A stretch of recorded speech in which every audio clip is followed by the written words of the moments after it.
Nossa 44.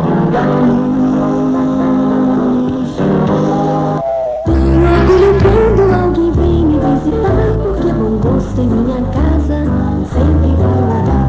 Cortinas e tapetes, o que é chique a gente logo vê. Na Fátima Designs tem tudo que eu mereço ter. E uma decoradora sempre à disposição. Na Fátima Designs, ter classe é natural. A Fátima Designs tem para você todos os tipos e modelos de cortinas e cobre qualquer orçamento. Rua Goiás, 1009, 221-1490. Torne sua vida mais doce com produtos Nugovita. Indústria de doces e laticínios Nugovita Limitada. Doces e laticínios em geral. Tudo feito com muito carinho e dentro dos melhores padrões de qualidade. Avenida Presidente Tancredo Neves, 582, no centro de São Gonçalo do Pará. O telefone é 234-1212. Telefax 234-1415. Vá você mesmo conferir os produtos Nugovita. Encontre-se nas lojas e revendedores de Divinópolis e região. Pronto a Farma, medicamentos e perfumaria em geral. Avenida Amazonas 617, bairro São José. O telefone 212-2288.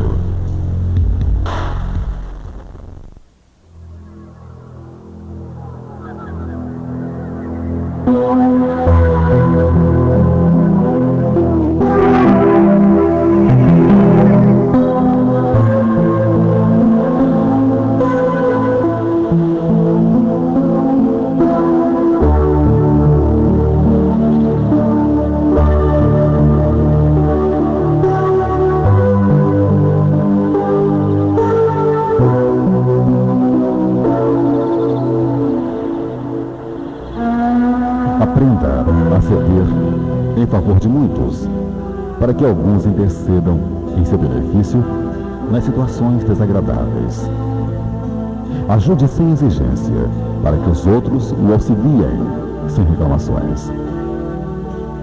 Não encarcere o vizinho no seu modo de pensar. Dê ao companheiro a oportunidade de conceber a vida tão livremente quanto você. Guarde cuidado no modo de exprimir-se. Em várias ocasiões, as maneiras dizem mais que as palavras. Refira-se a você o menos possível. Colabore fraternalmente nas alegrias do próximo. Evite a verbosidade avassalante. Quem conversa sem intermitências cansa ao que ouve.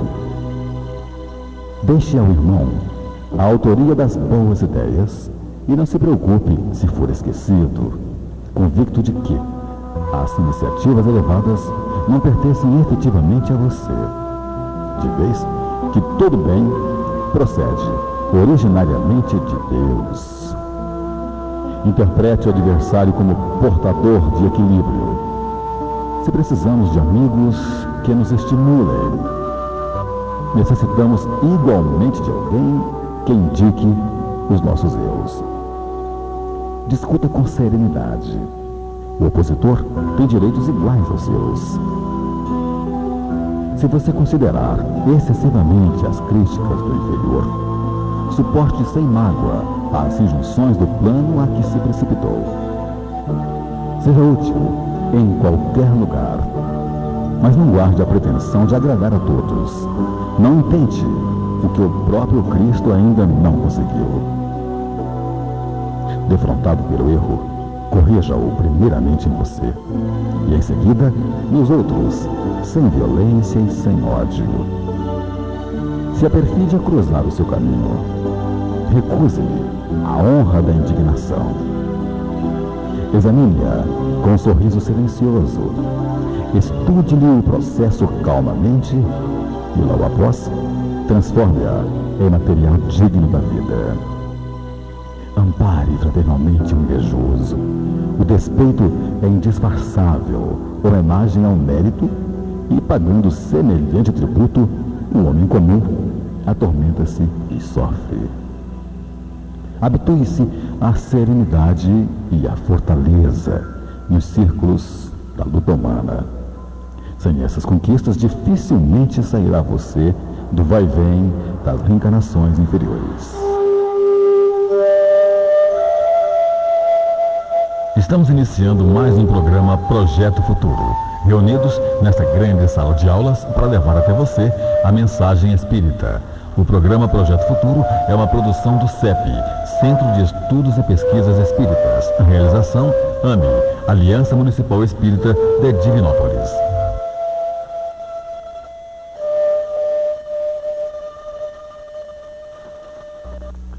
Divinópolis, são 9 horas e 36 minutos. No finalzinho do nosso programa, hoje, dia 20 de fevereiro, estaremos sorteando uma revista e também um livro espírita. Né? O livro de hoje é o Livro dos Espíritos, né? Um dos pentateucos de Kardeciano, né? De Allan Kardec. No finalzinho do programa, portanto, às 10h30, você liga para cá, participa conosco, faça também suas perguntas, né? A gente vai tirar as suas dúvidas. É o 222-0002 e 222-0001 também. Hoje nós vamos conversar primeiramente com Solange a respeito do tema Espiritismo e Umbanda. São 9 horas e 37 minutos. Solange, primeiramente, bom dia. Bom dia a você e a todos os que ouvem a Rádio Minas e o programa Projeto Futuro.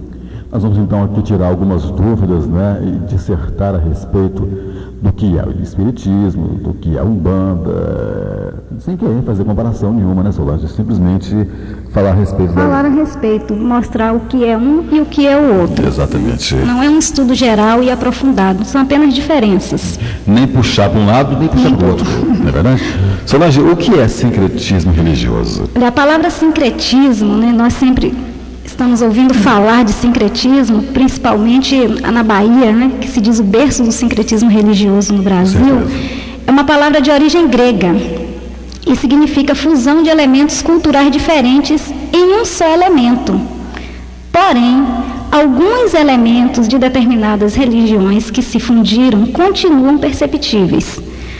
O sincretismo tem origem nos cultos africanos, aqui no Brasil, quando os escravos, para cultuar seus deuses, os disfarçavam com imagens dos santos católicos. A esta prática também se juntaram crenças indígenas, dando assim origem ao sincretismo, que é uma mistura religiosa. No Brasil, até hoje, costuma-se associar os nomes dos orixás aos nomes dos santos, e em língua iorubá. Assim, Oxóssi é São Sebastião, Ogum é São Jorge, mas deve-se deixar claro que orixás e santos são coisas distintas. Apenas fundiram-se em um único elemento para que os negros pudessem cultuar livremente os seus deuses, pois as práticas africanas eram proibidas no Brasil colônia. Acaba que o santo é o mesmo e atende por nomes diferentes, mas é, exato, diria, em uma outra pessoa, língua, né? exatamente. O mesmo espírito, no caso. Ainda, Solange, quais são as principais seitas afro-brasileiras e as suas características básicas? Nós temos aqui no Brasil 4 seitas: o candomblé, o catimbó, a macumbas e umbanda. Geralmente nós achamos que macumba é algum trabalho feito macumba, já pensa dentro nisso, de alguma religião. Não, é uma seita. O candomblé é um termo que teve origem na palavra candombe, que significava um determinado tipo de batuque feito pelos negros.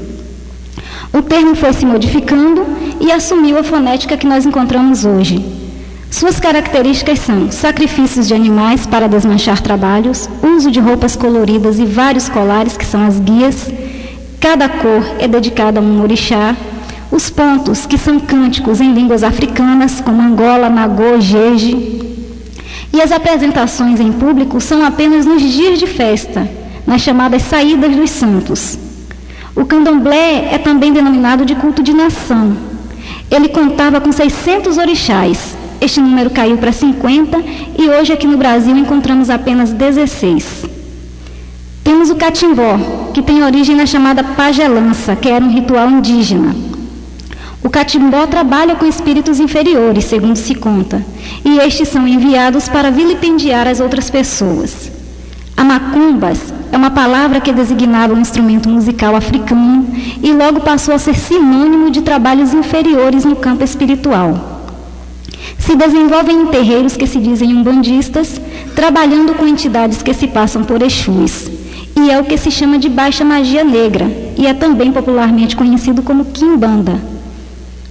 E a umbanda, que não adota trabalhos com oferendas pesadas, como sacrifícios de animais, nem tampouco com entregas em encruzilhadas de ruas e cemitérios, pois entende que essas práticas só atraem espíritos de baixa vibração.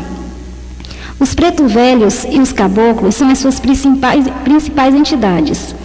Usam apenas roupas brancas e as cores das guias usadas estão ligadas a funções determinadas.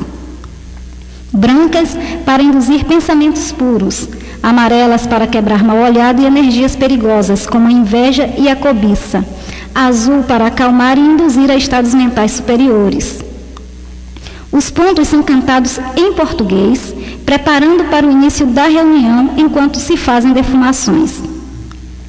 Este ritual varia de um terreiro para outro. Na Umbanda, os Exus são guardiões, visto que a palavra é originada do termo Exuiá, que quer dizer guardião.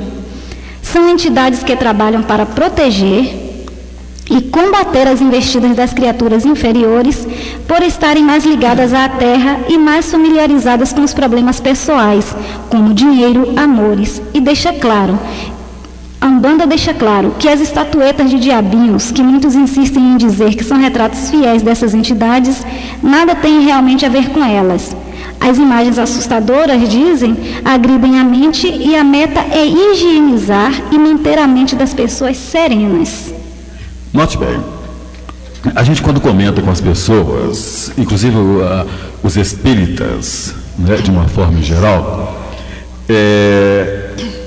temem geralmente de se aproximar das pessoas, principalmente leigos, né, e comentar a respeito de espiritismo. Primeiro, porque as pessoas já pensam no tal da macumba, né? Como você já trabalhos. disse, está fazendo macumba, que ele é feiticeiro, eles já pensam nisso. Né? E é uma seita que... Como o kardecismo, por exemplo, né? Por exemplo, não é uma comparação. Espiritismo. Com o espiritismo, né? Dessa forma. Note bem, Solange, problemas de ordem social, emocional, psíquica, né? Eu diria até inclusive físico também, né? As pessoas procuram, de uma forma geral, o espiritismo, né? Acreditam mais na Umbanda, por estarem ali descendo espíritos, os mais médiuns, ligados à terra, não é isso? Os médiuns, mais ligados aos nossos problemas. Isso, porque você pode conversar com o guia, ele vai te explicar. Muito embora ali dentro tem os bons médiuns e também os ruins, aqueles que incorporam ou não, não é verdade? Em síntese, o que é Umbanda? Olha, a Umbanda é interessante, né? Porque nós vamos perceber que a Umbanda, ela não é o que nós temos por aí. Como você já pode ver pela distinção das seitas, ela é completamente diferente. Inclusive, se diz que o candomblé é só parecido com a Umbanda, mas no Brasil tem a mesma designação, tá? Mas são diferentes. Inclusive nas manifestações, nos sons dos atabaques emitidos e nas guias.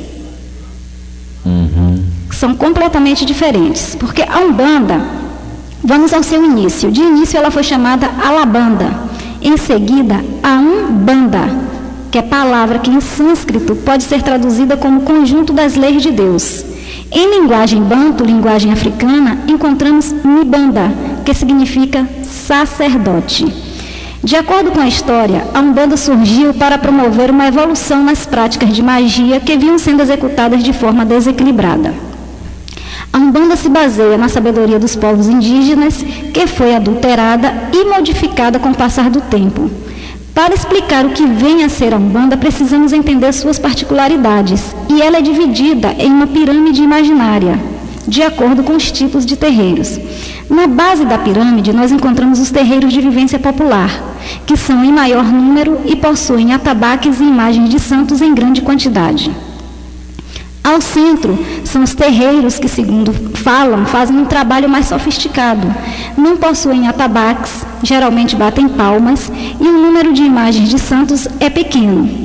E estes terreiros dividem os dias da semana com os estudos das obras de Allan Kardec, e possuem um aparato social voltado para as instituições de caridade e outras atividades de benfeitoria.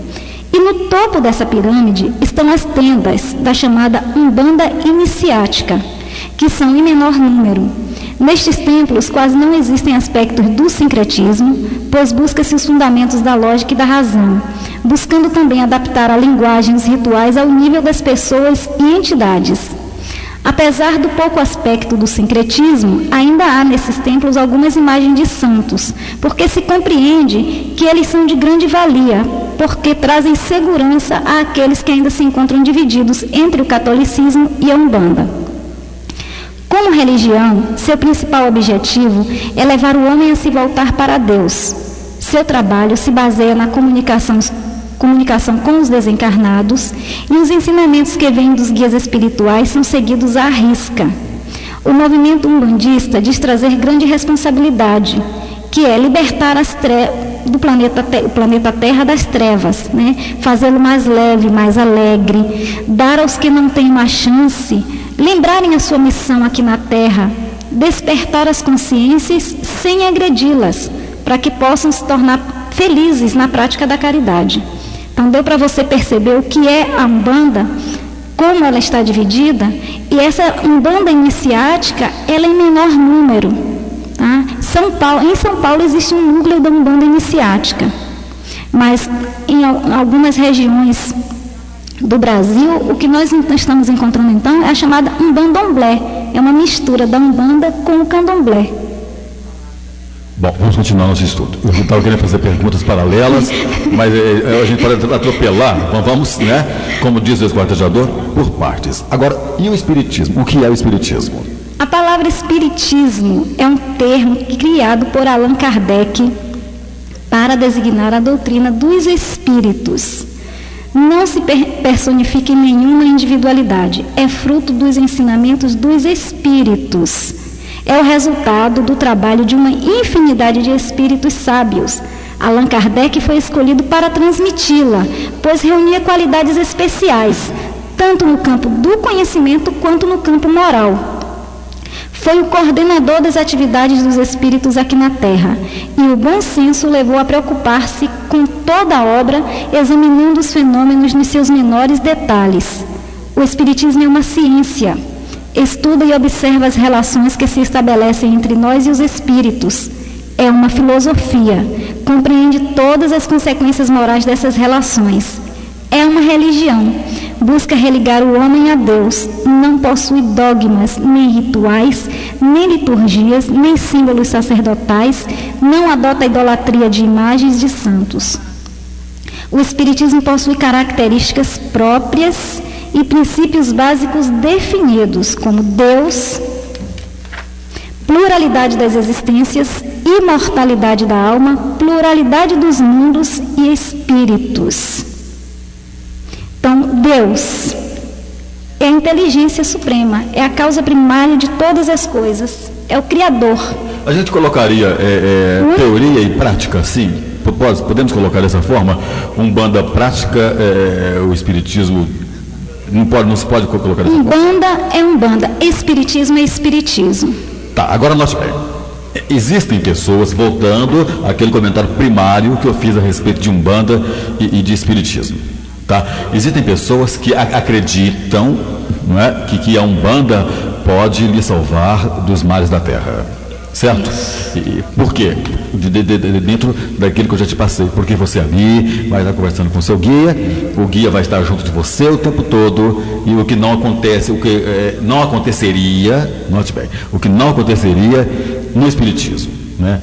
Solange, que semelhança há nas práticas espíritas em relação às práticas umbandistas? O Espiritismo e Umbanda são doutrinas espiritualistas.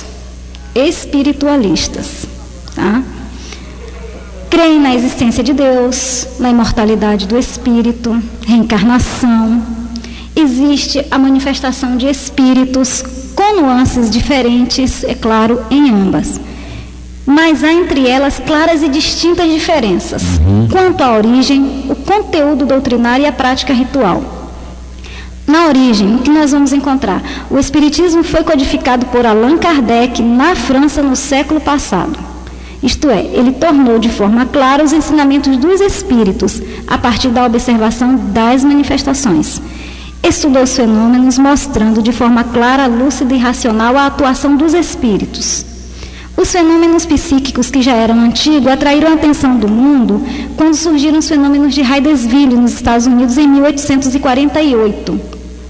E em 1857, após observar e catalogar com rigor científico os fenômenos que surgiam, Allan Kardec lançou ao mundo o primeiro livro, que foi o Livro dos Espíritos, criando o vocábulo Espiritismo para designar essa revelação, que era então chamada de neo-espiritualismo.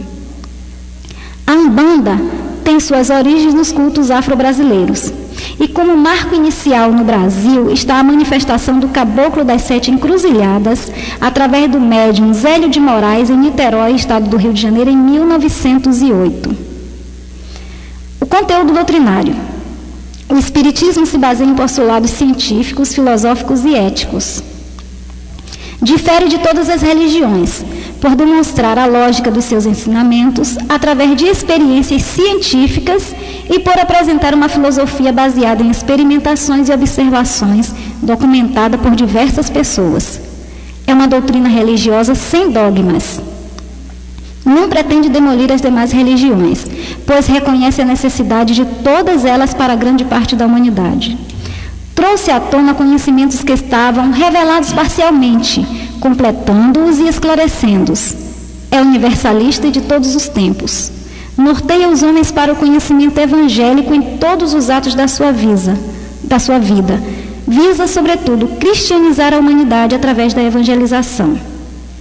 A Umbanda não tem doutrina codificada.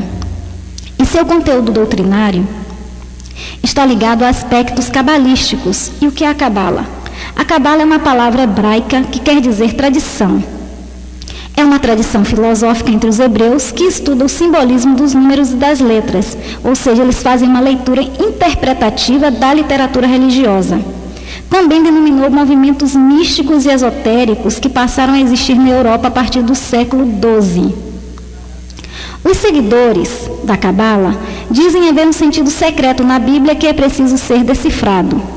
A Cabala é um setor que possui sentidos próprios e exclusivos. É um todo secreto e condensado em símbolos e diagramas de compreensão pouco acessível.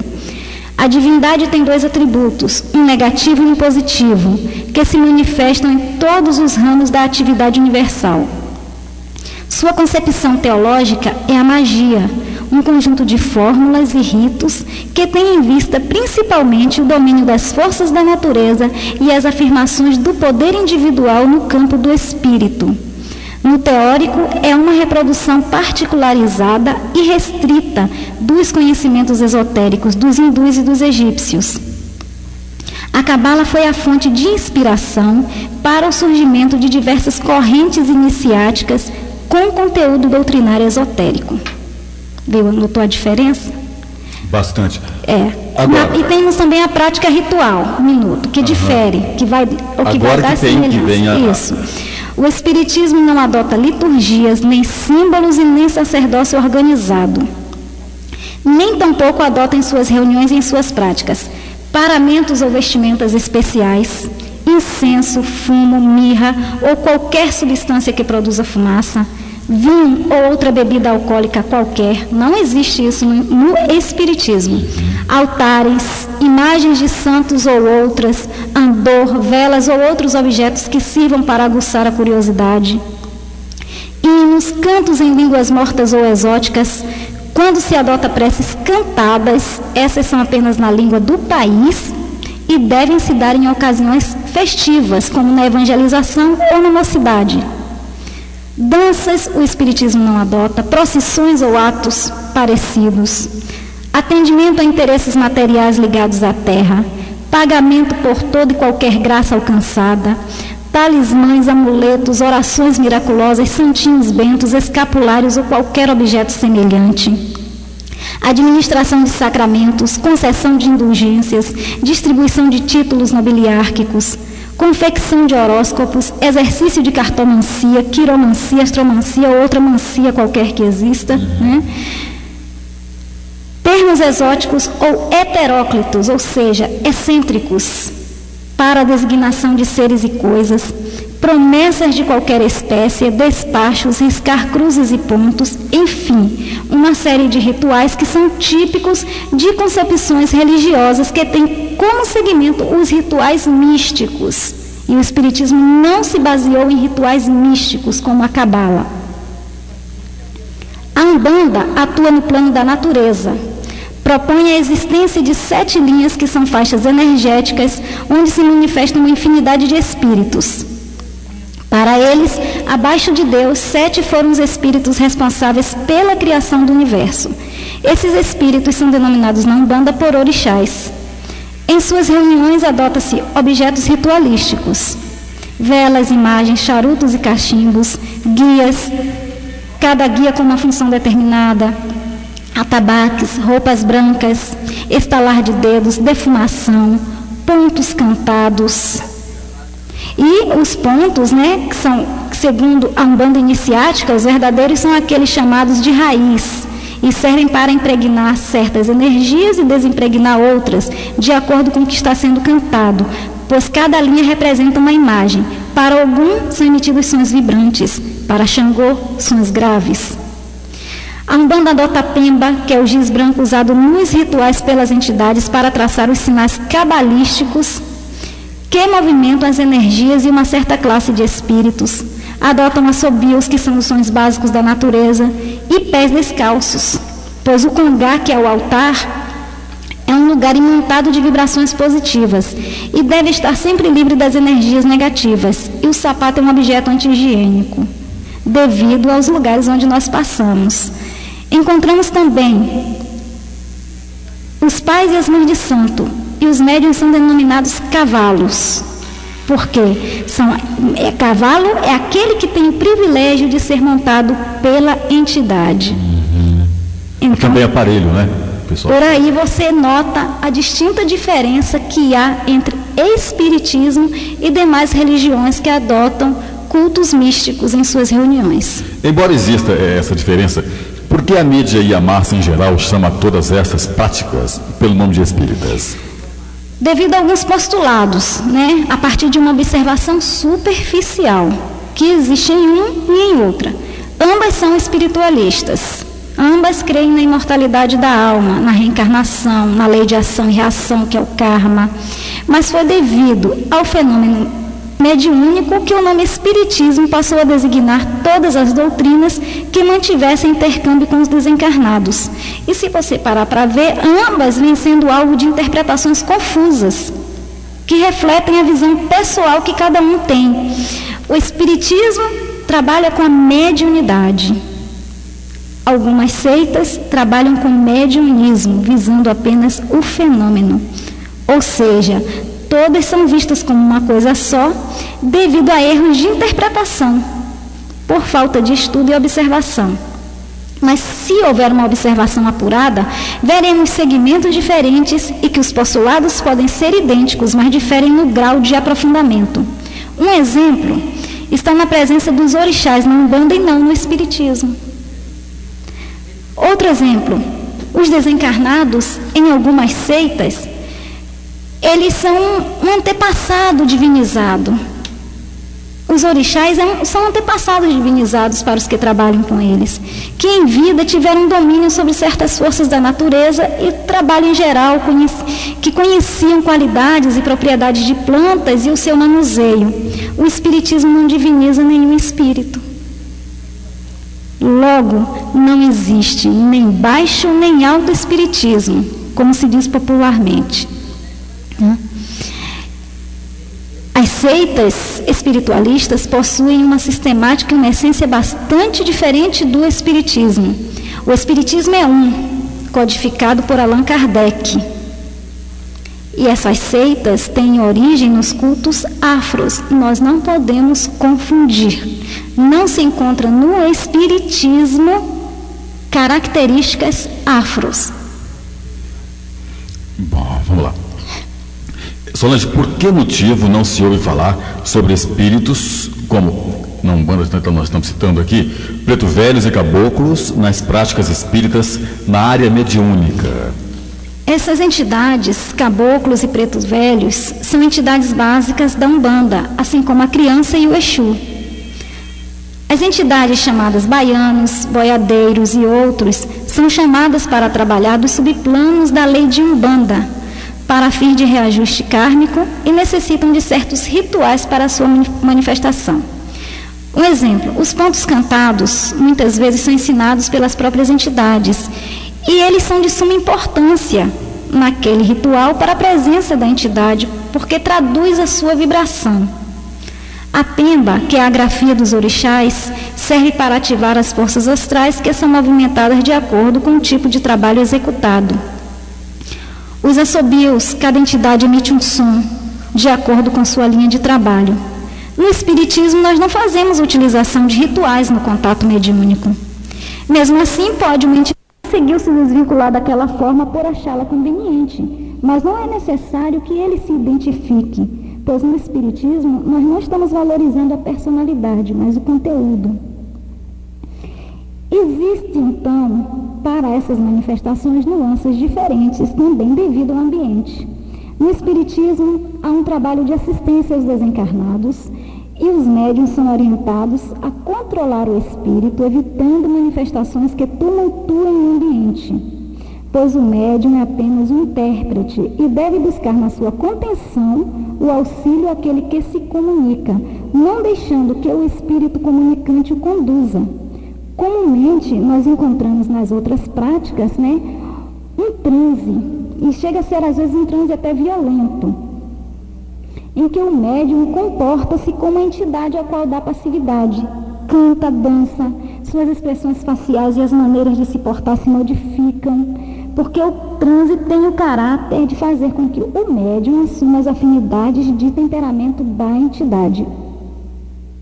Interessantíssimo. As pessoas frequentam muito esse tipo de casa Umbanda. Agora, para fecharmos com chave de ouro, essa é a nossa primeira parte a respeito do Espiritismo e a Umbanda, estes espíritos, Solange, comuns na Umbanda, que nós temos citado agora, inclusive nessa última sua questão, podem auxiliar os que lhes solicitam a assistência. As pessoas procuram por esses guias, ou seja, o preto velho, o caboclo, eles vão ser vendidos em seu propósito? Se for merecimento, sim. Ainda tem mais essa. Acima de nós está quem? Deus. Deus.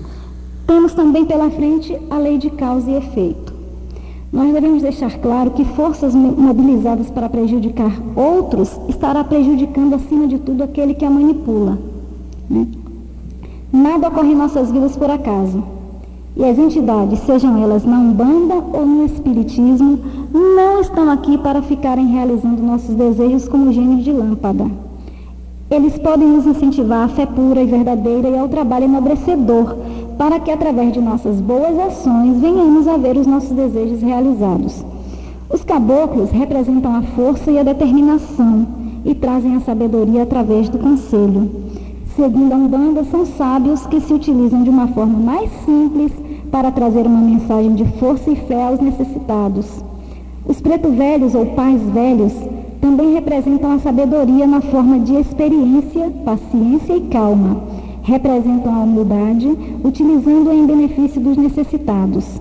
As chamadas crianças são entidades que retornam dessa forma e para a Umbanda são magos de luz, representando a inocência.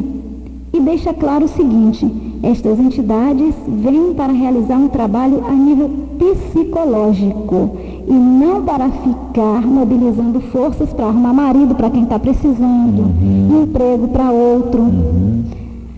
Nós temos faz a tua parte que eu te ajudarei. Isto está no Evangelho. No Evangelho, faz a tua parte que eu te ajudarei.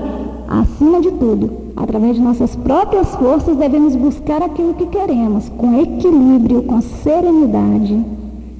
Na realidade, a Umbanda, então, ela vem nos auxiliar a partir do psíquico. Vai deixar sua cabeça em ordem, você deve fazer isso e isso. Primeiro você se organiza e vai à luta. Exatamente. Solange, muito obrigado pela sua participação conosco. A gente poderia dissertar mais a respeito desse tema, o Espiritismo e Umbanda. Se você quiser, ainda deixo claro aqui quais são os princípios básicos da doutrina espírita. A gente está com o tempo vencido, mas pode fazer uma dissertação rápida? Rapidinho. Vamos lá. Os princípios básicos da doutrina espírita. Deus, Criador, que está em toda parte, único e absoluto, Pai misericordioso, que através de suas leis imutáveis deixa o caminho aberto para que todos possam evoluir. Tudo e todos devem caminhar para a perfeição. E nós podemos compreender Deus através de seus atributos, eterno, imutável, imaterial, único, onipotente, soberanamente justo e bom. Outro princípio básico do Espiritismo, pluralidade das existências, que faz parte do progresso do homem, são as muitas vivências às quais nos submetemos para que possamos nos apurar nossos sentimentos, nossos conhecimentos, realizarmos a reforma íntima, a nossa iluminação interior. Não havendo muitas vezes possibilidade de nos desenvolvermos moral e intelectualmente numa só existência, temos a oportunidade através da reencarnação. A imortalidade da alma. O homem é em sua essência um espírito imortal, que sobrevive à morte do corpo. E o Espiritismo provou, o que até então se baseava apenas na fé, que era um fato comprovado através da observação e experimentação através do laboratório mediúnico, cujas exceções trouxeram até o mundo dos vivos a certeza de que aqueles que haviam partido continuavam a existir.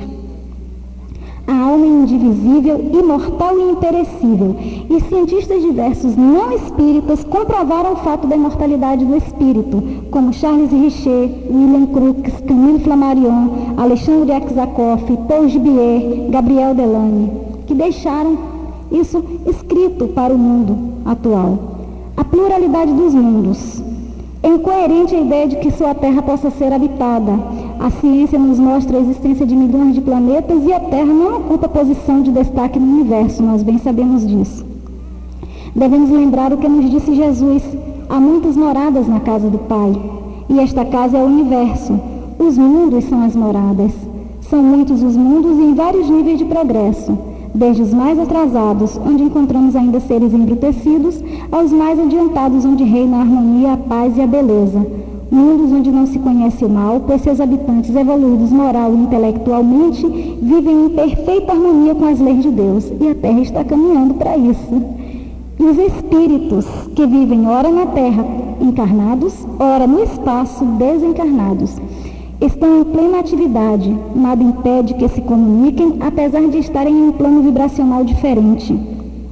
Esta comunicação se dá através da mediunidade, que é a faculdade de que são dotadas as criaturas em maior ou menor grau. O Espiritismo revelou o mecanismo dessas comunicações, mostrando a necessidade de submeter essas manifestações à direção, ao controle e ao esclarecimento. Ou seja, há um estudo e ainda é necessário equilíbrio moral. Disciplinando a mediunidade, estudando, controlando o fenômeno, nós vamos ter então um fato absolutamente normal. E vamos encontrar então meios seguros de conviver com esses que já partiram, porque nós vamos ver quais são as vantagens para o nosso esclarecimento que esse intercâmbio vai nos dar. Os espíritos, que são as almas daqueles que viveram na Terra, agora desencarnados, estão sem o corpo, sem o invólucro material. Quem admite a existência da alma, admite a existência de espíritos. É verdade. É o princípio inteligente o espírito, é onde mora o pensamento, a vontade e o senso moral. Quando encarnado, ele possui o corpo físico pelo qual se manifesta, mas desencarnados não são seres abstratos, fantasmas, não são seres indefinidos. Possuem todas as percepções que tinham na Terra, têm sensações, sentimentos, ouvem e falam, estão por toda parte. Continuamos então a existir após a morte do corpo. Somos espíritos e iremos aparecer lá do mesmo jeito que somos aqui. E o Espiritismo demonstra isso através do estudo das manifestações, das faculdades e das situações que surgem ao redor deste fenômeno. O Espiritismo procura conhecer o mundo espiritual e seus habitantes, que são os espíritos, não se utilizando para esse intercâmbio de rituais para que eles possam se manifestar. Tá? Nenhum tipo de ritual mágico é utilizado em espiritismo. E quem quiser comprovar, adentre a um centro espírita. Muitos temos aqui em Divinópolis. Nós temos o Centro Espírita Estudantes do Evangelho, na Rua Rio Grande do Sul. Temos o grupo da Fraternidade Espírita Irmão Camilo, ali na Cidil, na Avenida Amazonas. Temos o Centro Espírita Joana d'Arc, na Vila Cruzeiro. Várias opções. São várias opções. E com certeza quem chegar lá não vai sair correndo, porque não vai ver. Muitas pessoas têm medo de frequentar, porque acham que vão adentrar e vão encontrar espíritos dançando, cantando, gritando. Os médiuns agarrando, porque fulano é meu inimigo, eu vou pegar fulano. Não vai ver nada disso. Vai ver um ambiente de paz, harmonia, um ambiente amigável e, acima de tudo, vá para estudar, para conhecer e não apenas pelo fenômeno, para ver espírito dançar ou cantar. Respeitamos a todos que buscam ainda essas práticas, porque ainda é necessário para aqueles que a buscam. Mas quem quiser adentrar o centro espírita poderá comprovar realmente. Não se adota nenhum ritual, nem é necessário de roupa branca. Vá com a roupa da cor que desejar. Solange, muito obrigado. Eu espero que a gente tenha tirado um pouco de dúvidas, né, a respeito do espiritismo e também da Umbanda. Nesse nosso primeiro bloco, nós excedemos um pouco aqui. E, sim, muito embora, ainda tem muita coisa para ser dita. Tem, muito. Obrigado, tenha um bom dia e um grande final de semana. Obrigada a você e a todos que nos escutaram. Gente, são 10 horas e 12 minutos. Nós vamos a um brevíssimo intervalo comercial e já estamos de volta. O programa Projeto Futuro leva através das ondas do rádio consolo e esclarecimento. Participe. Tenho orgulho quando alguém vem me visitar, porque bom gosto em minha casa sempre vai morar. Cortinas e tapetes, o que é chique a gente logo vê. Na Fátima Designs tem tudo que eu mereço. E uma decoradora sempre à disposição. Na Fátima Designs, ter classe é natural. A Fátima Designs tem para você todos os tipos e modelos de cortinas e cobre qualquer orçamento. Rua Goiás, 1009, 221-1490. Torne sua vida mais doce com produtos Nugovita. Indústria de doces e laticínios Nugovita Limitada. Doces e laticínios em geral. Tudo feito com muito carinho e dentro dos melhores padrões de qualidade. Avenida Presidente Tancredo Neves, 582. No centro de São Gonçalo do Pará. O telefone é 234-1212. Telefax 234-1415. Vá você mesmo conferir os produtos Nugovita. Encontra-se nas lojas e revendedores de Divinópolis e região. Ligue, participe, faça sugestões e retire suas dúvidas e concorra ainda ao sorteio de um livro espírita 222-0001 e 222-0002.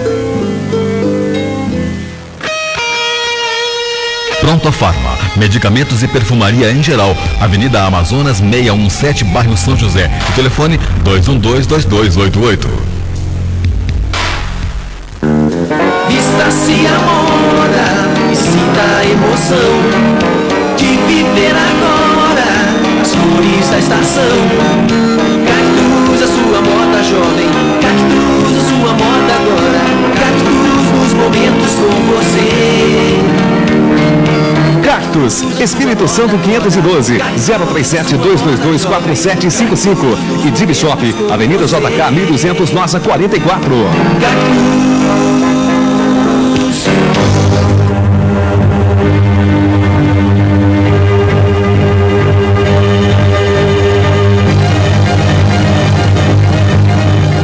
Gente, são 10 horas e 15 minutos. Vamos continuar então aqui agora o segundo bloco do nosso programa Projeto Futuro. Eu estou aqui com o Vicente Cardoso, presidente do CEP. Vicente, bom dia. Bom dia, Ariston. Bom dia, ouvintes da Rádio Minas. É um prazer muito grande estarmos de volta ao Projeto Futuro.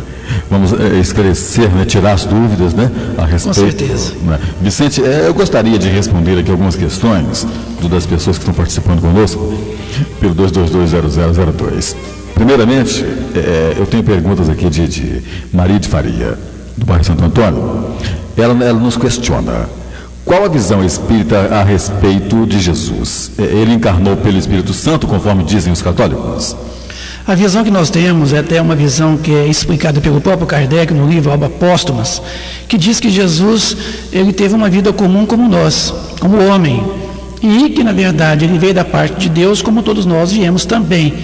Que a concepção de Jesus foi uma concepção normal, natural, que essa questão do Espírito Santo é uma questão que foi colocada pela própria igreja na tentativa de realmente fazer com que Jesus ficasse na sua condição espiritual a mais pura possível, dizendo que Maria foi concebida pelo Espírito Santo e que Jesus veio da parte de Deus desta forma, uma forma milagrosa, uma forma intocável. Não, Jesus, ele veio de uma forma como nós viemos. Maria teve uma concepção normal, como toda mulher tem, e Jesus cumpriu o seu papel como homem e como um espírito elevado, trazendo realmente toda a sua mensagem, todo o seu ensinamento. Então, Jesus, ele veio naturalmente como nós viemos, tá? Vicente, são 10 e 17, vamos tentar enxugar um pouco, né? Ah, com certeza. Vamos tentar enxugar um pouquinho aqui. A gente poderia dissertar muito mais a respeito, mas ainda de Maria de Maria. Como afastar os maus espíritos, Vicente? Atrair nos bons. É simples. Atrair nos bons, os maus automaticamente estarão o quê? Se afastando. E atrair os bons espíritos é só ter bons pensamentos. É viver uma vida equilibrada, cheia de pensamentos bons, os bons espíritos virão. E automaticamente os maus se afastarão. Gostei da resposta. Bem curta e grossa, né, Vicente? É o objetivo. Eu acho que é por aí. Vamos responder aqui a questão de Aparecida, do bairro Esplanada. Não é? Qual a explicação do nascimento de gêmeos chipófagos? São espíritos que em vidas passadas se odiaram demais, chegaram ao extremo do ódio. São espíritos recalcitrantes, espíritos endurecidos que se odiavam demais. E que Deus permite que uma nova reencarnação seja concedida, para que eles possam reencontrar e quebrar toda a animosidade existente entre eles. Então, essa condição da chifofagia, essa condição vem demonstrar que são espíritos dependentes um do outro. Quando um quer levantar da cama, o outro também tem que querer. Quando um quer deitar, o outro também tem que querer. Quando um quer ir na instalação sanitária fazer qualquer necessidade, o outro também tem que querer. Por quê? São ali dois espíritos comandando um corpo que tem que obedecer os dois comandos. Então aí já começa aquele primeiro passo de duas criaturas refratárias endurecidas começar a caminhar no sentido de se reencontrarem num comum acordo, a partir de pequenas coisas do dia a dia. Então aí já é um primeiro passo para o quê? Quebrar a animosidade e conquistar o amor, que é a condição nossa definitiva. Então é a prova da justiça de Deus num processo reencarnatório, permitindo que essas duas criaturas recomecem, mas recomeçando na busca do amor. São 10 e 19, nós vamos entrar aqui no tema obsessão. Né? Não vai dar para dissertar bastante a respeito do tema, a gente vai tentar fazer aqui uma lapidadinha rápida. E falar em lapidar, deixa eu mandar um grande abraço, uma grande ouvinte nossa também, a Nilza da Inspiração Brasileira, Moda Jovem Feminina, está com o radinho ligado lá em sua loja, lá na Pernambuco. Vicente, vamos lá, o tema de hoje, hein? O que vem a ser obsessão? A obsessão, como diz o próprio Kardec, é aquela ação de um espírito inferior, quer dizer, de um espírito em condição mais ou menos grosseira, sobre outro, tanto encarnado como desencarnado, não importa.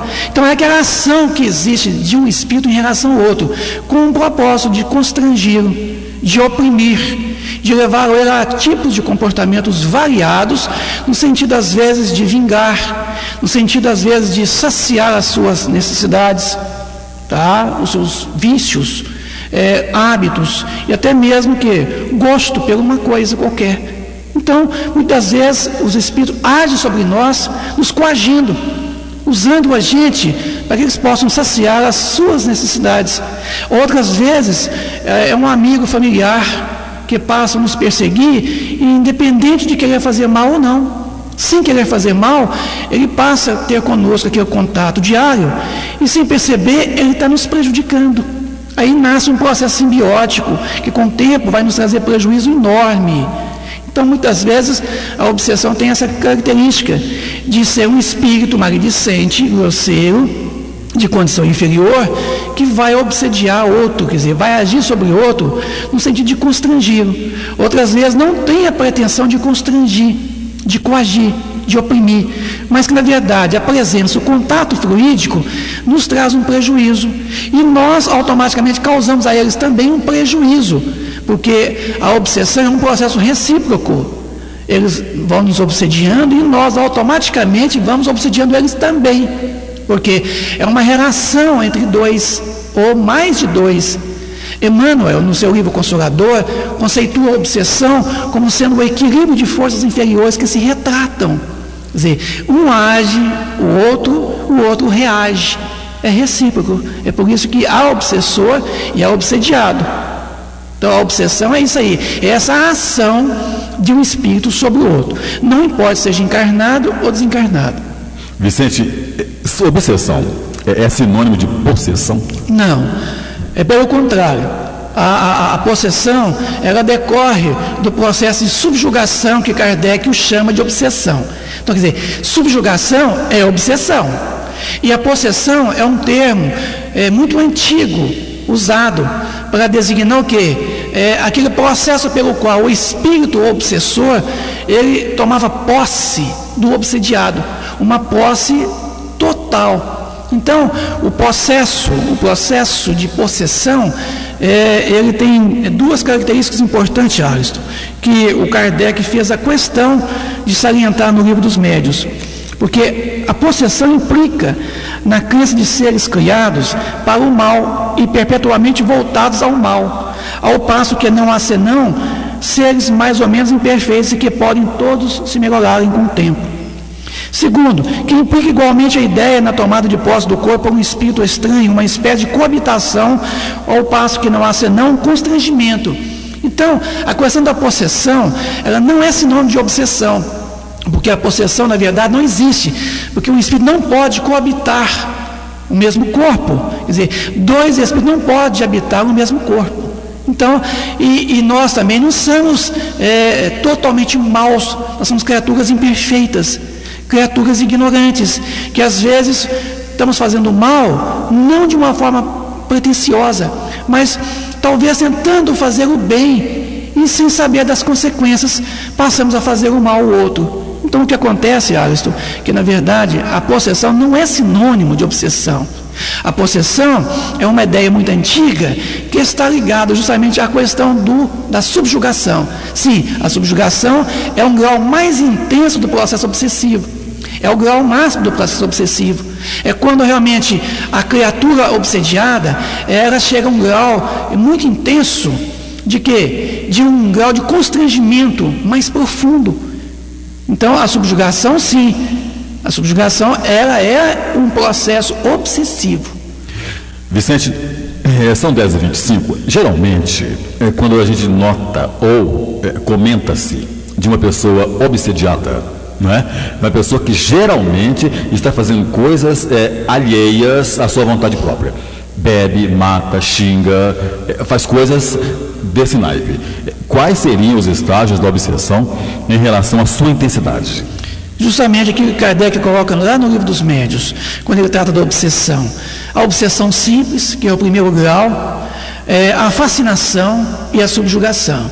A obsessão simples, ela tem uma característica muito fácil de você identificar quando é obsessão simples. É de que o médium, nós temos a noção de que nós estamos sob uma perturbação. É porque você nota que alguma coisa está acontecendo de errado com você, contrário à sua vontade. Então é o processo simples, quer dizer, é a entrada no processo. Quer dizer, processo é uma coisa que está em andamento, é uma coisa que não para, ela está numa constante. Então, a obsessão simples é essa adentrar-se ao processo obsessivo.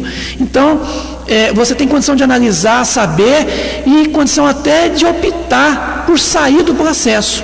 Enquanto a fascinação, os espíritos iludem ao ponto de você não perceber que está sendo obsediado. De jeito nenhum. E está fazendo assim mesmo. E está fazendo, quer dizer, é uma ilusão que é levado a gente a viver e que você nem sequer percebe que está obsediado. E a subjugação é um comprometimento tanto moral como físico. Aí nos compromete moralmente e fisicamente, quer dizer, a subjugação. Você faz coisas que contrariam a sua dignidade, tá? A sua moral. E chega realmente a um grau tão intenso a subjugação que compromete o físico, nosso corpo físico. Aparecem doenças e N doenças em nosso corpo físico decorrendo de um processo de subjugação. Eu tenho mais uma questão a respeito. A obsessão acontece, as pessoas acham que sim, né? Você vai limpar isso pra gente.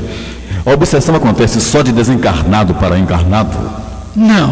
A obsessão acontece tanto de encarnado para encarnado, de encarnado para desencarnado, de desencarnado para desencarnado. E normalmente, muito comum, o desencarnado para o encarnado. É a ação de um espírito sobre o outro. Aí não diz se é encarnado ou não. Quer dizer, então a obsessão ela está de uma forma generalizada da ação do espírito sobre o outro. Então acontece muitas vezes do encarnado obsediar o encarnado. Você quer mais uma esposa possessiva ou um marido possessivo? É aquele que está obsediando o outro, o parceiro o tempo todo? Quantas vezes a esposa está obsediando o marido ou o marido obsediando a esposa? Com certeza. No dia a dia. Coagindo, oprimindo, fazendo dela que um instrumento, fazendo dela um instrumento, N motivos. Isso não é uma obsessão, porque a palavra obsessão lá no dicionário quer dizer obsessione, quer dizer impertinência, perturbação, coação, é o modo de você estar em cima ali, ó, tá? Coagindo a pessoa. Isso é obsessione, quer dizer obsessão, esse modo de você causar o quê? Uma forma de impertinência ao outro. Isso acontece no dia a dia dentro de casa, entre pais, filhos, entre marido e mulher, mulher e marido, enfim, entre as pessoas. Bom, são 10h28, eu vou até pedir à produção do programa que volte com esse tema, né? Para que a gente possa dissertar mais, né? Esmiuçar mais a respeito de obsessão. Nosso tema está bem restrito. Eu gostaria, Vicente, que você fechasse com chave de ouro, que desse uma lapidada geral a respeito, e, inclusive, se há possibilidade de obsessor passar a posição de protetor através da solução, qual o sentido do orar e vigiar a respeito do Evangelho, uma coisa só para dar uma... É possível, sim, que o obsessor passe a ser um dia, mais cedo ou mais tarde, um protetor. Por quê? Na medida em que o obsediado se evangelizar-se, ele mudar o seu comportamento, se elevar, consequentemente, o obsessor também poderá caminhar junto. E se o obsessor caminhar junto, ele também vai se elevar. E, consequentemente, ele poderá ser mais cedo ou mais tarde um protetor, porque ele vai optar por proteger aquele, desculpe, que na verdade ele obsediou, prejudicou o tempo todo. Agora ele quer zerar por ele, protegendo mesmo. Então, nessa aí, Alisson, há uma regra para todos nós, quando Jesus recomendou orar e vigiar. Orar para se elevar mentalmente ao nosso nível de consciência e vigiar, quer dizer, segurar para não descer no padrão vibratório. Então, esta é a recomendação que Jesus nos fez há quase 2000 anos, que viria a resolver todos os problemas da obsessão. Se nós mantivermos uma vida de oração e uma vigilância, nós automaticamente estaremos livres de qualquer processo obsessivo. Então, vigiar é fundamental em nosso dia a dia. Vicente, muito obrigado pela sua participação conosco. Eu que agradeço. Bom final de semana. Gente, são 10h30 pontualmente. A revista sorteada hoje no nosso programa está indo para Maurília Azevedo Cardoso, do bairro Nossa Senhora das Graças. E o livro para Maria de Faria, do bairro Santo Antônio. Deverão pegar seus brindes na banca de revista Espírita, aqui na Rua São Paulo, de contra-esquina com a 1º de julho. Bom final de semana para todos vocês. Fiquem na paz de Jesus Cristo. E semana que vem, no sábado, se Deus quiser, estaremos de volta com o Projeto Futuro a partir das 9h30.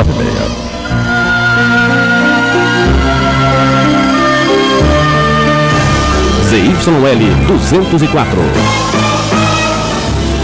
Rádio Minas AM 1100 AM 1100 AM 1100 AM 1100 AM 1100 AM 1100 AM